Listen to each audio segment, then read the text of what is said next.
From arrest to prosecution and rehabilitation, the justice system could see changes in the next year. Before you go to the polls, we ask the candidates for county attorney and sheriff why they deserve your vote.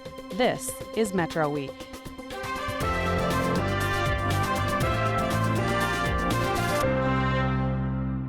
Whom do you want to be the Pima County Sheriff and the County Attorney?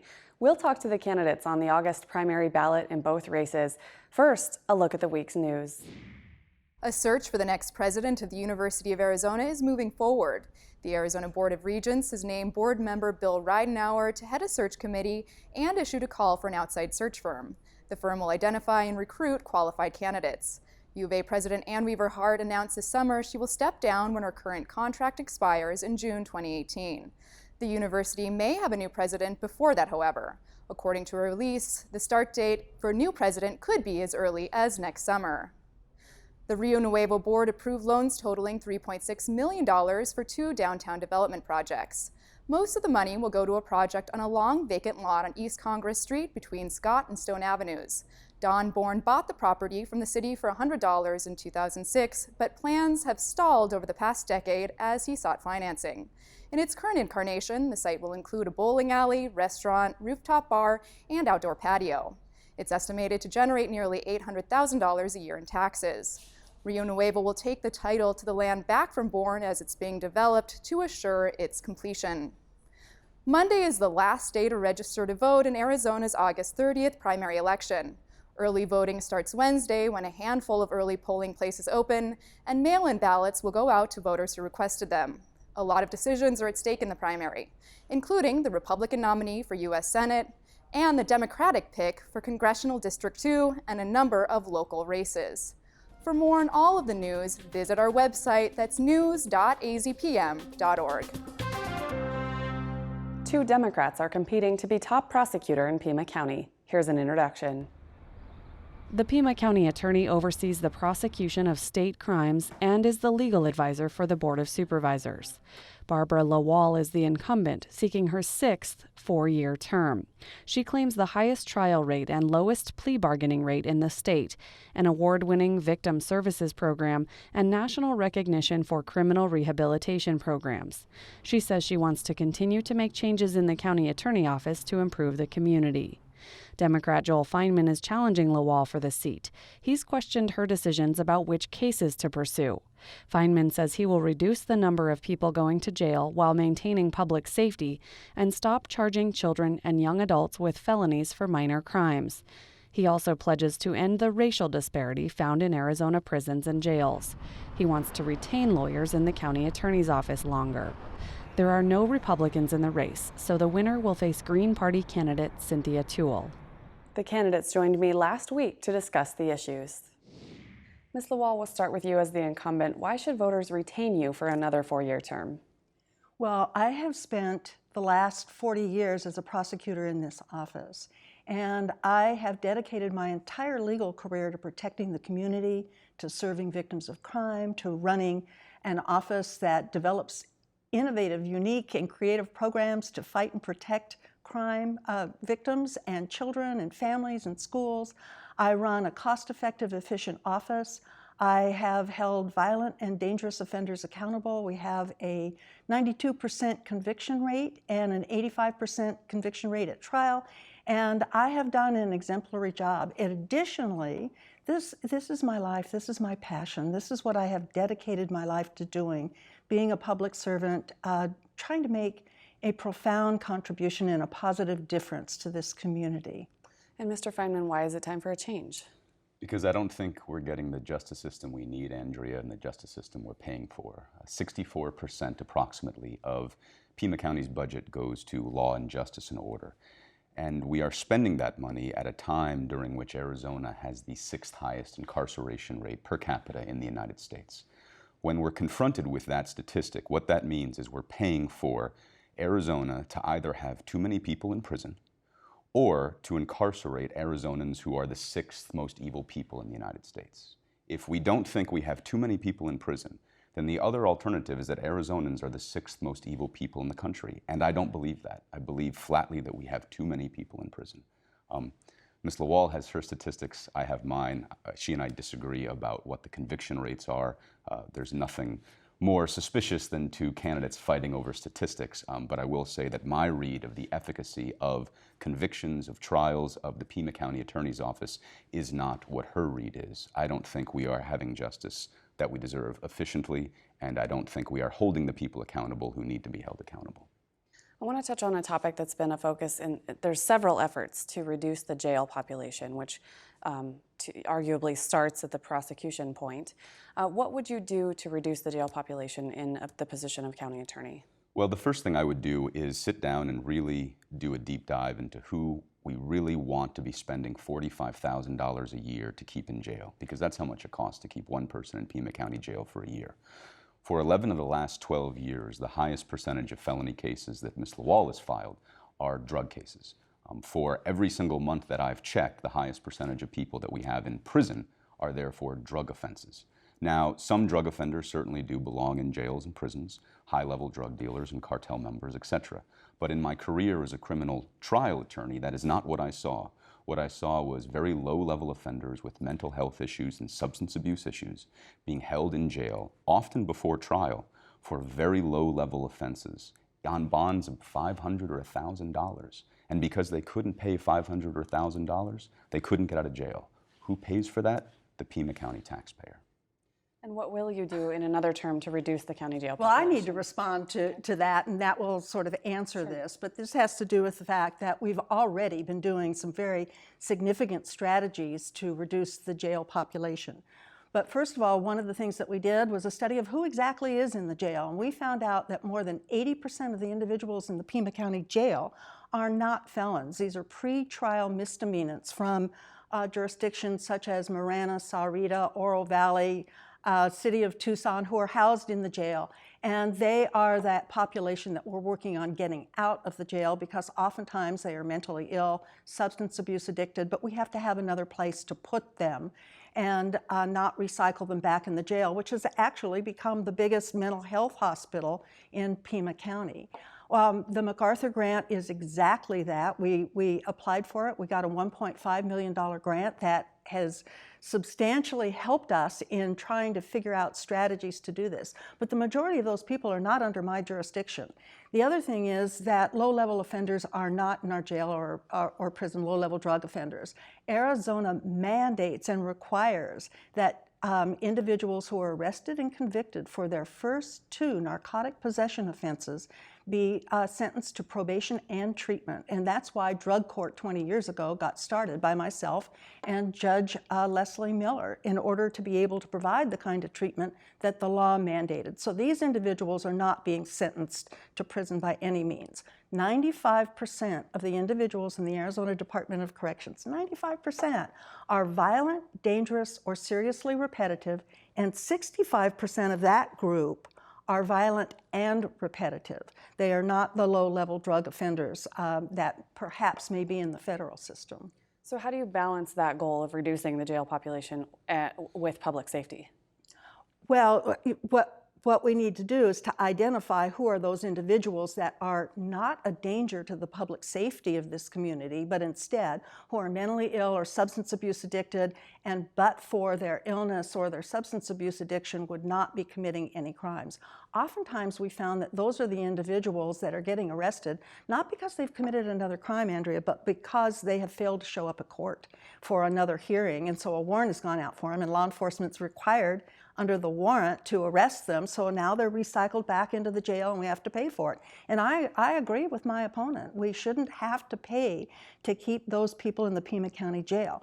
Now, Simpatico is going to open a community bridges, it's not an organization, but a community bridges agency where law enforcement will be able to bring people who are substance abuse addicted, who are perhaps committing low-level offenses such as disorderly conduct or disturbing the peace, and bring them there for treatment, medication, et cetera, instead of in the jail. So that will be one strategy that we'll be able to employ, and there are several others that we're looking at as well. All right, and Mr. Feinman, how do you balance reducing the jail population with public safety? You make sure that the people that we are prosecuting, and again, the highest percentage of people we're prosecuting are not violent felons. They are drug offenders for 11 of the last 12 years. You stop focusing your priorities on prosecuting low-level nonviolent drug offenders, and you start prosecuting more violent offenders. With all due respect, Barbara, there's some exceptions and some glaring exceptions to that rule. That law that mandates that first and second time drug offenders get probation does not apply to methamphetamine, and it does not apply to any sort of drug dealing charge, even if the drug dealing possession. charge, right? It's drug possession. Right. It's own drug possession for marijuana, heroin, cocaine, not for methamphetamine. So somebody who gets pulled over by the police and they're found to have 1 gram of methamphetamine, the law does not require that person to get probation. And in fact, when I was a public defender, when I was practicing, I had many clients who went to prison. They had prior convictions for drugs, but they went to prison for the possession of very small amounts of methamphetamine and other drugs. So I do fundamentally disagree with you, Barbara. I do think that we have a mass incarceration problem, not only in this country and in this state, but in this county. And one of the things I would say in response is that my trial targeting, we have targeted the violent, the dangerous offenders, and we've gone from 24% of the offenders that are being tried to 65% as violent and dangerous. Now, he talks about the fact that 32% of the filings that we have in my office are drug offenses. That's accurate. Those are filings. Out of those filings, that's about 1,600 offenders every year. Less than 2%, 1.4% of those cases went to trial as narcotic offenders. The rest go into diversion, they go into the drug treatment alternative to prison, where people who are prison bound get residential treatment instead of going to prison. These are programs that I developed. They go into drug court. Clearly, about 98% of the individuals who are charged with a drug offense of one sort or another end up either pleading to something lesser or getting one of those other programs where they don't go to prison. And I'm gonna ask both of you about the role of this office, but I want to ask you to keep your questions short because we're running short on time. So you get the first crack at this. The county attorney doesn't spend a lot of time personally in the courtroom, so what is the job that you would do if elected? Well, the job of the county attorney is very, very clear. It's set forth both in the Arizona Constitution, but also in the ethical standards of the role, which is not merely to prosecute, but to do justice. First and foremost, the job is to do justice. That's justice as an administrator, that's justice as the chief civil attorney of Pima County, and it's justice as the chief attorney in charge of criminal prosecutions. I do think the county attorney should be in court occasionally. I think that's a place where Ms. LaWall and I differ. I think that when you don't go to trial or when you don't go to court, you don't come down from the management floor and kick the tires every once in a while, you sort of lose track on the day-to-day reality of how the criminal justice system is functioning. The job is to do justice. The job is to administer. I think it's the largest law firm in southern Arizona. And the job is also to keep your finger on the pulse of the justice system in Pima County. Mm-hmm. And that pulse is thready right now. All right, just want to make sure you have a chance to also respond. The role of the office, the job of the chief prosecutor here. The job of the chief prosecutor, absolutely, first and foremost, is to do justice. I absolutely agree. But then there are other specific roles, and one is to protect the public safety of this community as the criminal prosecutor. The other one is to provide civil legal advice to the members of the Board of Supervisors, all of the elected officials in the county departments. I would say that, I had been in court when I first got elected, and one of the things that happens, I had to give up my caseload. You cannot be in trial when the sheriff wants you at a meeting because there's some sudden community emergency or the police chief needs to talk to you. It just became untenable to do that. But I am in court, I'm watching my attorneys, I'm down there observing what goes on. The role, this is a big office. I manage 400 employees, 100 attorneys, a $40 million budget. This is an office that requires some experience and some expertise, some competence in doing this. I bring to that office and to the role of the county attorney proven and demonstrated leadership, a vision, innovation, creativity. And I'm going to stop you there just as I cut you off. So thank you both for coming in so voters could hear from both of you in the Democratic primary for county attorney. Thank you, Andrew. Thanks. Now we turn to the Republican primary in the Pima County Sheriff's race. Two candidates seek the nomination, and the winner will face Democrat Chris Nanos, who was appointed to the job last year. Here are the Republicans. Mark Napier and Terry Staten both come to the race with backgrounds in law enforcement. Napier works as an associate director for parking and transportation at the University of Arizona, where he runs the department's operations. He worked his way from officer to captain in the Tucson Police Department, where he supervised patrols and training. He later was an assistant director of the Glendale Police Department, and he teaches criminal justice online for Boston University. Staten leads the sheriff's mental health support team, which is a collaboration between law enforcement, behavioral health officials, and doctors to provide support for people in the criminal justice system. Staten began his career at the Arizona Department of Corrections, then moved to the Pima County Sheriff's Department, where he has risen from deputy to sergeant and has worked in various jobs, including patrol and SWAT. The sheriff is responsible for a budget of $145 million, with 1,500 employees in 4 divisions, including investigations and the jail. Both Republicans join me in the studio to discuss the race. Our first question is just going to be why each of you think the department needs a change in leadership, and we'll start with you, Mr. Napier. Well, first of all, Andrea, the department's had internal leadership for about 40 years. And recently we've seen an erosion of that leadership. We've got an FBI investigation underway with the department. Deputy morale is at an all-time low. The Deputies Association actually endorsed a different candidate than the current sheriff. The current sheriff never ran for election. He was actually appointed by the Board of Supervisors.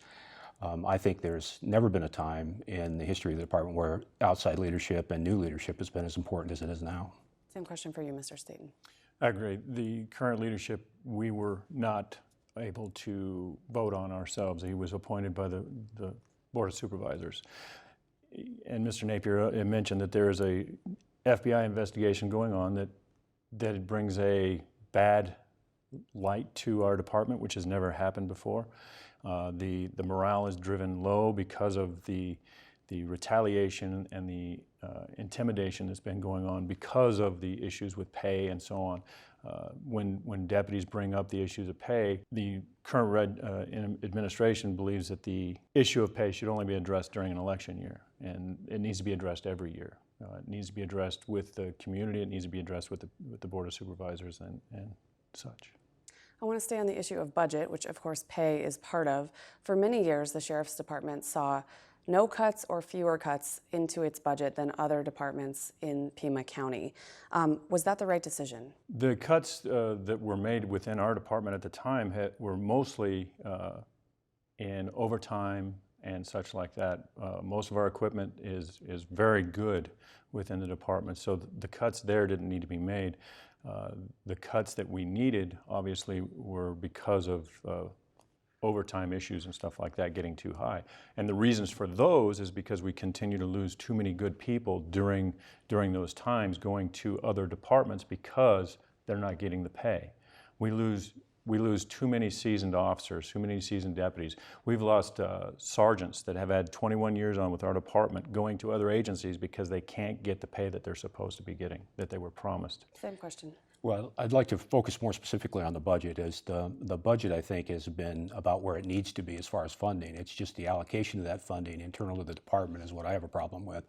The administrative cost for the department has escalated far more significantly than operations or investigations or corrections. And I think there's a great opportunity to look at unclassified positions and other places in the department to see if those funds could be reallocated to help with deputy compensation, which has been stagnant for 7 or 8 years now. And we really need to look internally first before we go to the taxpayers and ask for more money, or as Clarence Dupnick frequently did, just blew through the budget. He didn't make his budget number on many occasions, and there was no real sincere effort to do so, and there was no consequence for him not meeting his budget. Last year, the Sheriff's Department brought back its school resource officer program for the first time, brought it back from a hiatus. Would you continue that program, or would you spend the money elsewhere in the department? No, absolutely, I would spend the money. As a field commander in Operations Division South for Tucson Police, I saw firsthand how beneficial school resources officers are. They can get into schools, develop relationships with the administration and the students that will head off issues. You're either going to dispatch officers to calls for service at a school or potentially have a school resource officer there that would head these issues off before they even occur by developing relationships with the students and the faculty and staff there. They can do a lot of good, and actually that allocation of resources saves resources because you don't end up responding to calls for services frequently. School resource officers, would you keep them or would you end that program and spend the money elsewhere? Keep it. I agree that the resource officers that are in the school systems are taking the calls that normally patrol would take anyway. So having them there is important, and like Mr. Napier said, we're then creating those relationships with the students and the faculty and the members of the community by being there with the students on a day-to-day basis, finding and looking for potential problems, dealing with those problems, smaller problems, before they become larger problems. And it's important that we continue that relationship with the schools, with the school parents, students, and the community at large. I want to talk a little more about your personal experience. Both of you have experience working in other law enforcement agencies, and I want to know how that will help you if you're elected sheriff, what you bring in having worked in other agencies. I've never worked in another agency. Didn't you work I'm for the 25 years Department with of- the same agency. I worked for the Department of Corrections years ago, which gave me a lot of good skills coming in to become a commissioned officer within the state of Arizona. My time has always been with the Pima County Sheriff's Department. I've been a leader since starting with the Sheriff's Department, and I've continued to do so. I've got 20 years on SWAT as a team leader, as a team sergeant. I've led our department through a lot of scary situations. So how does that inform you seeking this highest leadership role in the department? It helps me because I am a leader and have been a leader for quite some time. I know what's going on with our department. I know how those issues affect the department members. And because I've been with that department for my entire career, I know the functions and dysfunctions of the department. And Mr. Napier, your experience with Tucson Police and Mesa, how does that inform? Would that inform you? I as a started in leader? 1981 as a police officer in the state of Iowa. I was a field officer there for almost 6 years before coming to Tucson in 1987. I was with Tucson Police for almost 21 years. Moved up through the ranks. I was an officer, sergeant, lieutenant, captain. Virtually held every assignment you could hold with Tucson Police, either in administration, investigations, or the field. I was a hostage negotiations supervisor. I went to City of Glendale, where I was assistant director, assistant chief of that department before retiring. And then I've since worked for the University of Arizona for the last 6 years as a senior administrator with the University of Arizona. And I find that my time with the University of Arizona has been very valuable. It's given me an opportunity to look at law enforcement from the outside in, which you simply cannot do when you're in the inside. And it's afforded me a viewpoint and an understanding of alternate views of law enforcement that wouldn't have been afforded to me had I stayed, in the same profession. So I think that blend of experience from several different departments and from outside the department, and then at multiple levels of rank, going up through the agency, prepares me to be the chief executive law enforcement officer of this county. For both of you, what makes you the better choice for a Republican primary voter? We'll start with you. I think experience. I have been in many different ranks in about every assignment that you can have. I also think that formal education is important. I talk about that a lot because law enforcement has become incredibly complex. Certainly the socioeconomic, racial environment law enforcement operates in is complex. It's not simple. The fiscal environment is very complex. I went back to school during my career and struggled to get my undergraduate degree in social psychology. I went on to get my master's degree in criminal justice because I think experience, which I have a plethora of, is important. But topping that off with some formal education is also important because of the complexity of the environment we operate in. Mr. Staten, what makes you the best candidate? And I appreciate that Mr. Napier has spent a lot of time further in his education. But what's important here is the experience that I've gained over the last 25 years with the Pima County Sheriff's Department is value that you can't get with a degree. I agree that I have not obtained rank, but rank does not equal leadership. And I think that leadership is extremely important within my department. And the men and women of my department have come to me asking me to lead. I know Mr. Napier had spent time addressing our union, telling them that he would run for sheriff again because he felt that it was important for that department and the men and women of the department. Having given his background to them, it appeared that they did not either believe or were convinced that he would be the leader that they needed or could use. So they sought somebody else out, and that was me. And I believe that I would be the better leader. And this is going to have to be a short answer because we're running low on time, but I want to ask you both how you would improve the relationship between the Sheriff's Department and the community, given all the news that we hear lately about the need for stronger relationships. We'll start with you, Mr. Staten. I've already started those relationships when I was in the Mental Health Investigative Support Team. It was a unit I created. It was a unit that was important to the community because we as law enforcement deal with people that have a behavioral health issue or a mental health issue. And people were falling through the cracks, going back and forth in and out of jail. Those were things that were becoming an issue not only for the taxpayers, but for law enforcement itself, because we were spending too much time going back and forth, dealing with those folks together. So what I did was I brought the community together within the mental health community to work with law enforcement, to make sure they understood that law enforcement wasn't there always to arrest these people, but we were there to make sure that they got help. So you continue that. I will continue that, and I will continue with other parts of the community. And Mr. Napier. Well, I think certainly the mental health community is one place to do outreach, but currently with what's in the media, we need to pay more attention to disadvantaged communities and to disparities, socioeconomic and racial disparities in this country.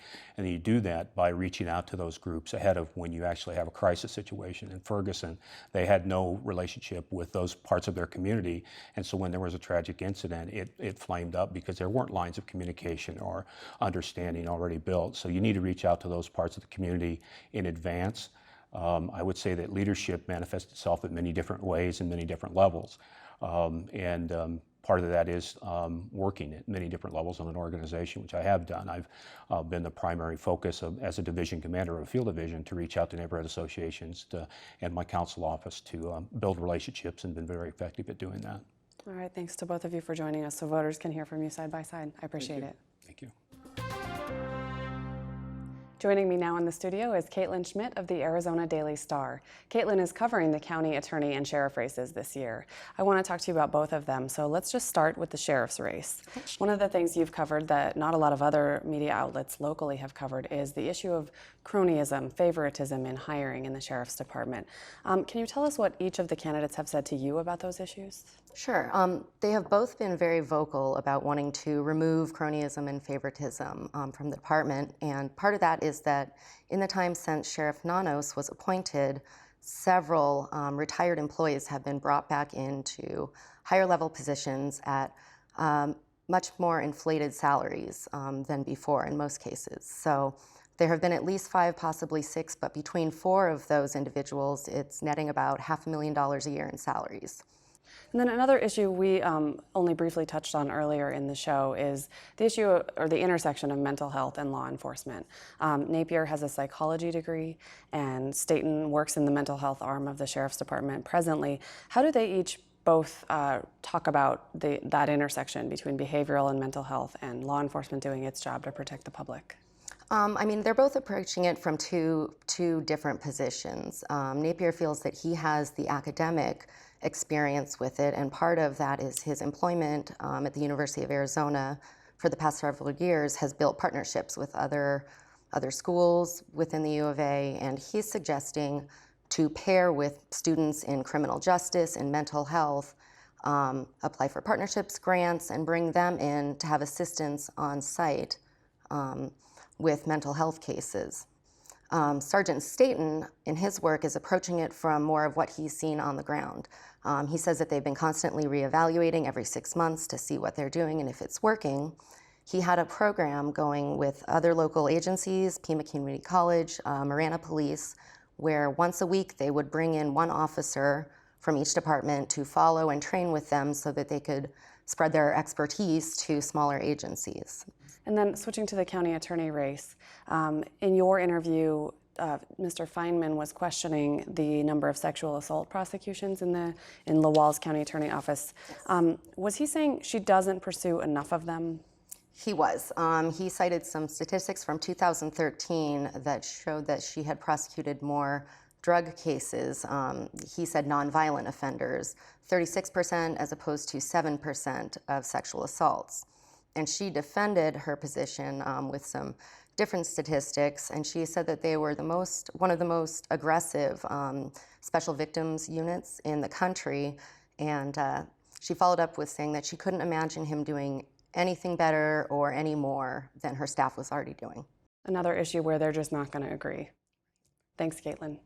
That's it for us. Next week, we'll hear from the Democrats running in Arizona's 2nd congressional district. Thanks for watching.